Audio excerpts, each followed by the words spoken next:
I am extremely excited to host today on wndrcast my best friend, Michael Matias. Hello, Michael. Hello, hello. Thank you for So, having my me here. yeah, man, absolutely. So, you are an entrepreneur. I've known you for over 10 years, and you are an investor, you are an innovator, you're an operator. You have many, many, many amazing labels. But on top of this, you're a content creator as well.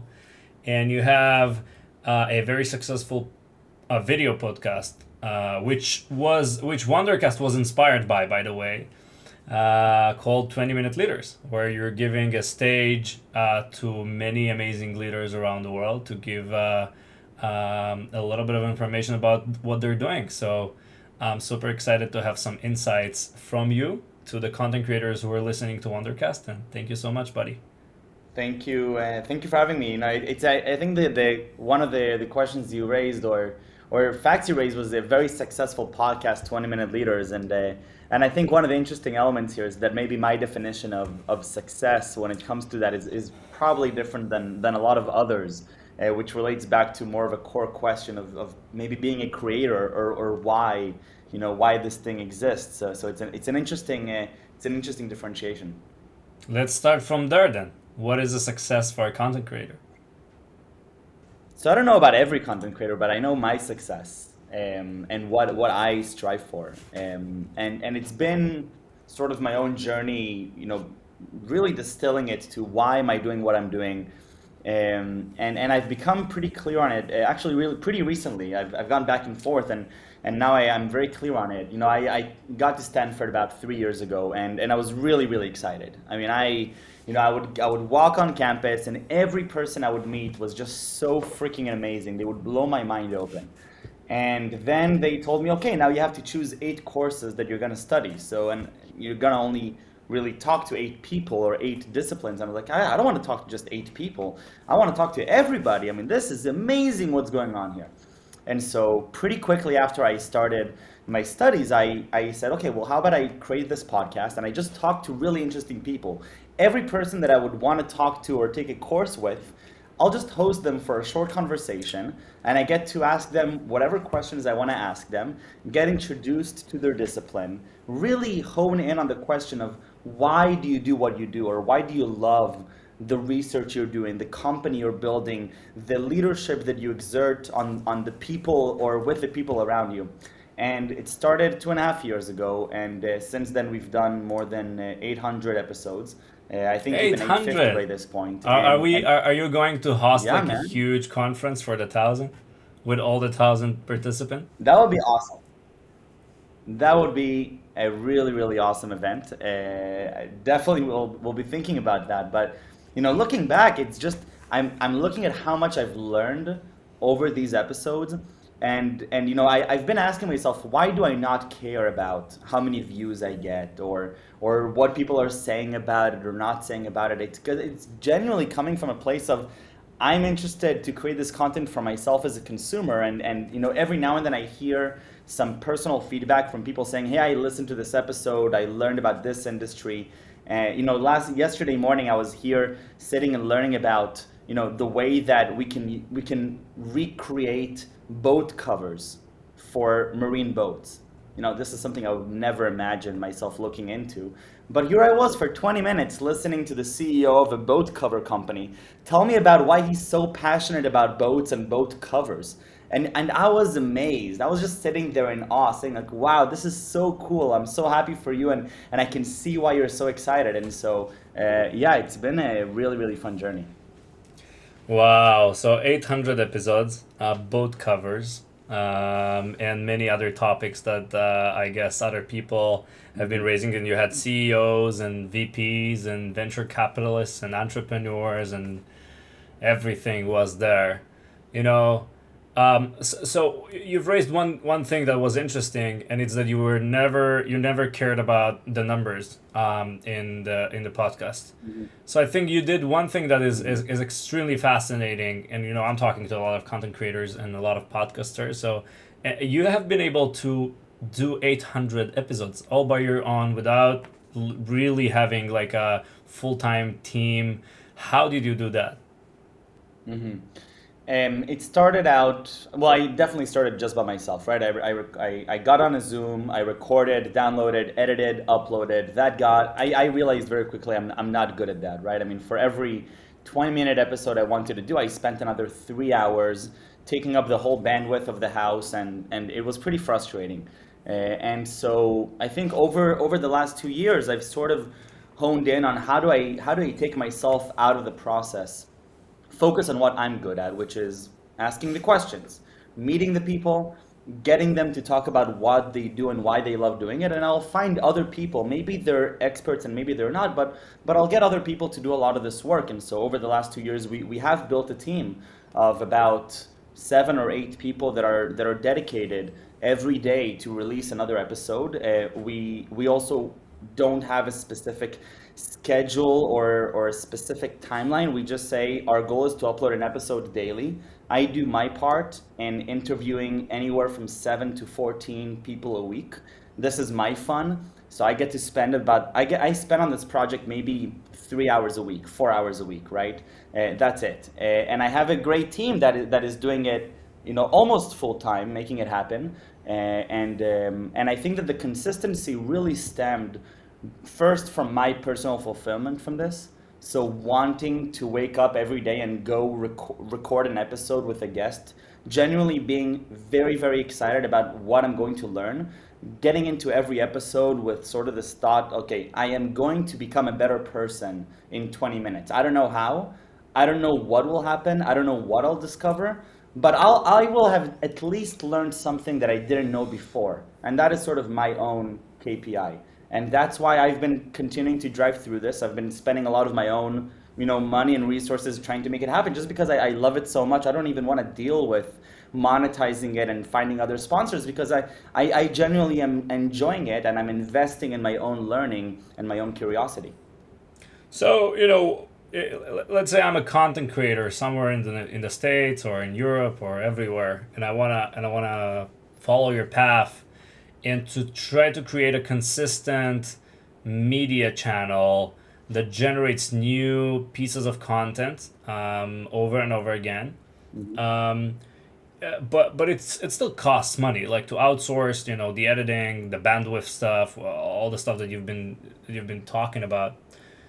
You still had some sponsors. How would you go about this? And what would be your recommendation to try to copy this? Yeah, I think that there's no way getting around it. There's time and there's effort in doing anything in life, right? Anybody can record an episode on Zoom, right? It requires also time and energy reaching out to people and convincing them, or creating a story that is enticing enough for people to want to spend. I'm not taking it for granted that people are willing to spend 20 minutes with me. Some of these people are really, really, really busy, right? I mean, they have a lot of things going on, and they're choosing to spend 30 minutes with me, no distractions, talking, and so there's definitely that story part of it. And the heavy lifting, and there's no rocket science here, right? Anybody can go and record an episode, piece it together, and upload to their social media. And if you have another $20, $30, maybe you can find somebody around the world to help you do that, because they're doing it for many years and they have a very efficient way of doing it. I think that if people are really passionate about the content they're creating, then a lot of the heavy lifting is a little bit less relevant here. I mean, I think that it really depends on what a person wants to achieve, right? If somebody wants to go viral, that takes a lot of effort, right? You have to really curate the content. Honestly, I'm sure that I have episodes that I've uploaded where I may have made a really embarrassing sound, or I may have burped, or I may have sneezed in the middle.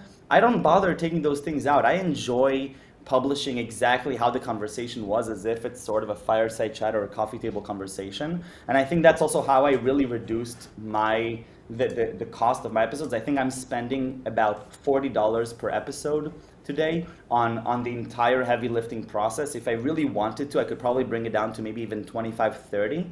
And so people don't have to upload maybe an episode every day, but people who are really excited about content creation and consistency, they can definitely do this once or twice a week.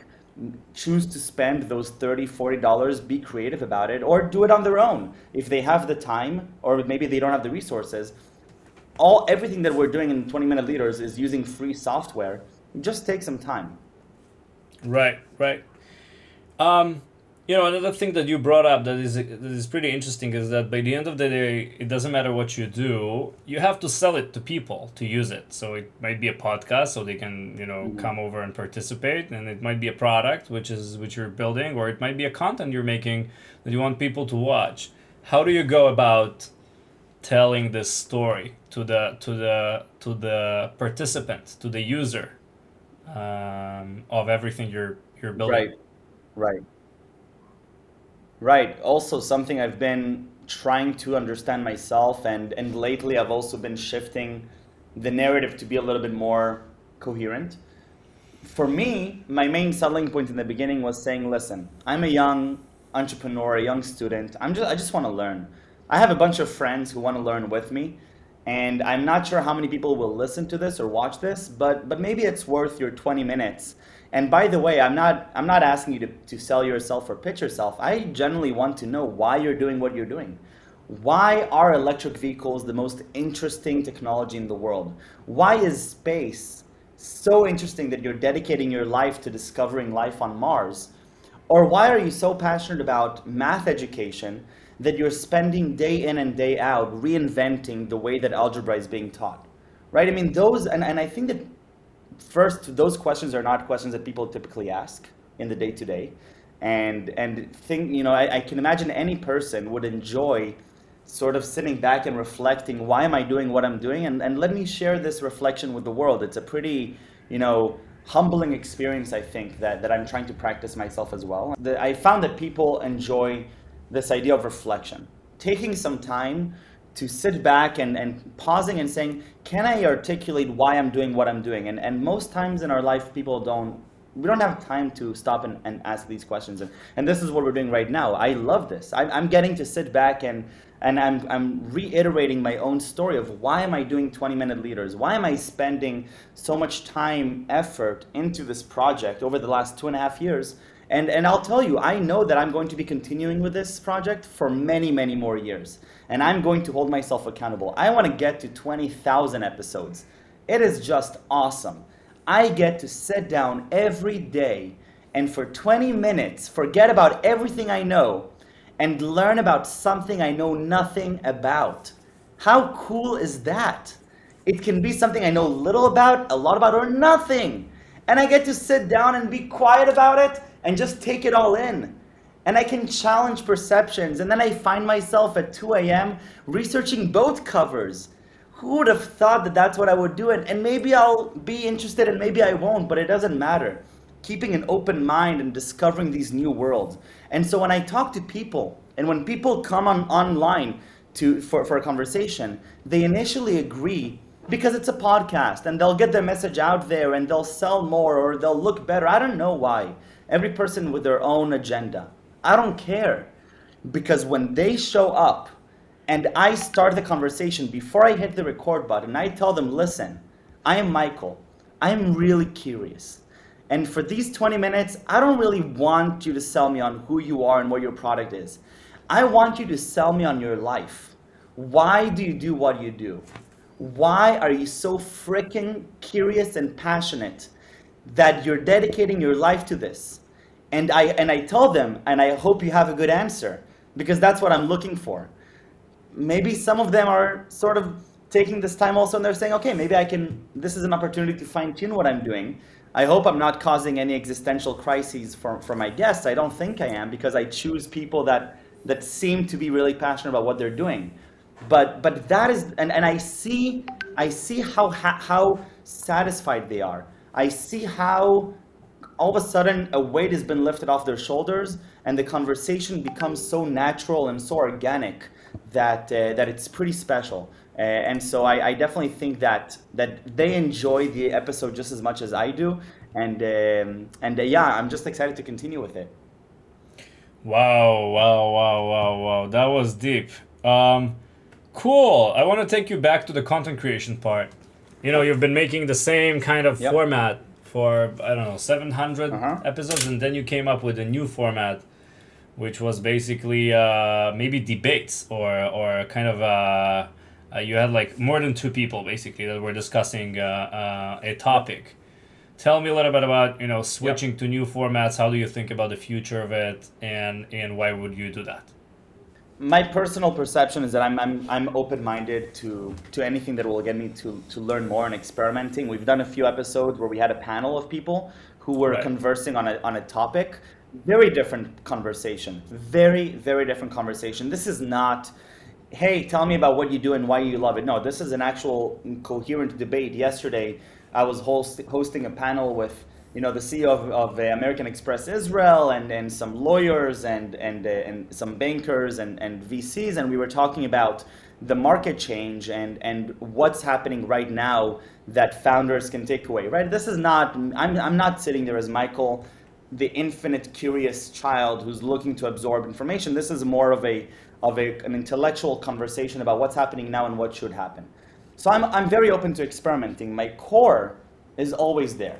Every day there will be a 20-minute leaders episode with a leader, but I'm very much aware that I can now leverage my platform to get exposed to different things that I'm also curious about. For example, I'm starting to host now a series on natural language processing.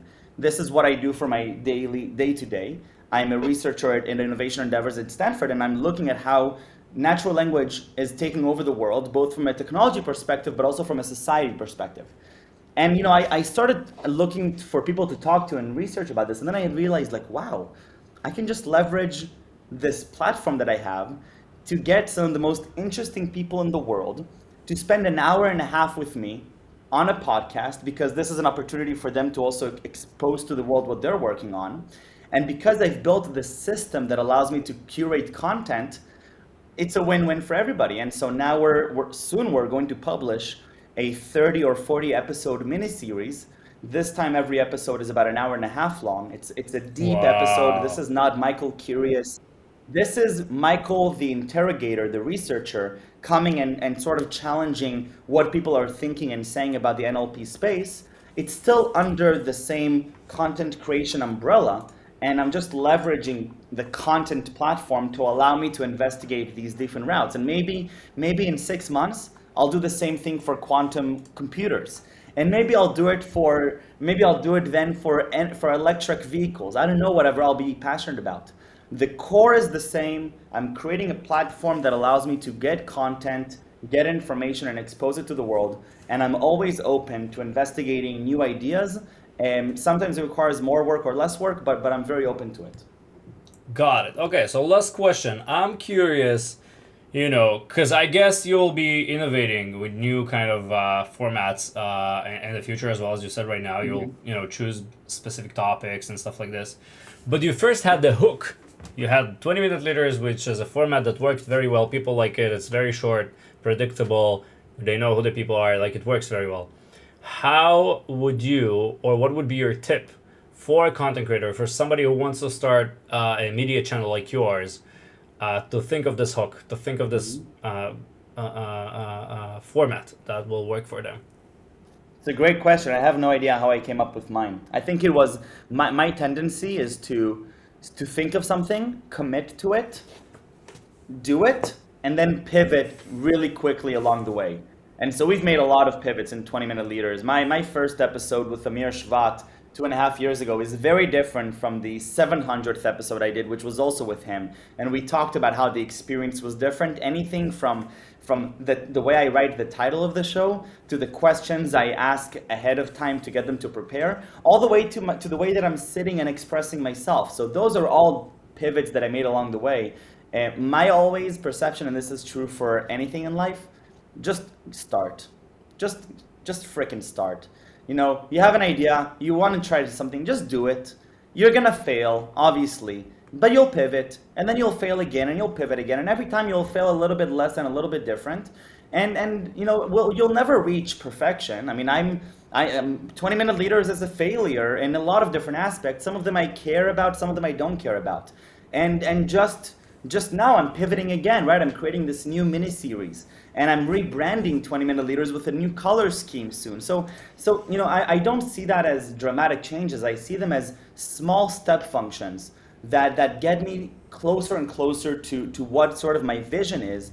And guess what? I'm changing. Michael is changing. 2.5 years into this, I'm not the same Michael that started 20-minute leaders 2 years ago.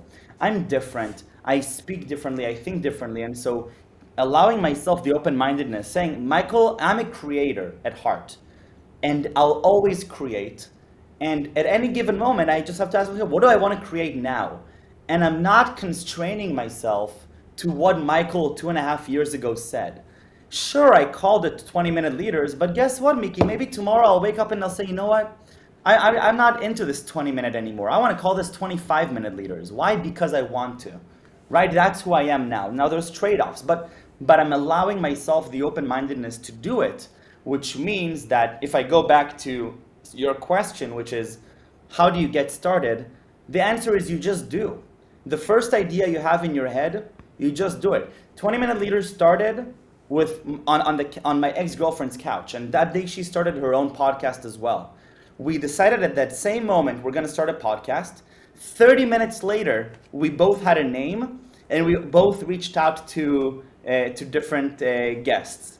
2.5 years later, both podcasts are still running, and I think that we would both agree that we look back on that moment of decision making, and that decision of let's just start and see where it takes us. That's an awesome one. You can always stop. You can always quit. But first, just start and then iterate along the way. I think that's the most beautiful part. You're amazing, buddy. I appreciate your time. Thank you for sharing those tips. They're invaluable. You're the best. Have a good one. Love you, man. Thank you.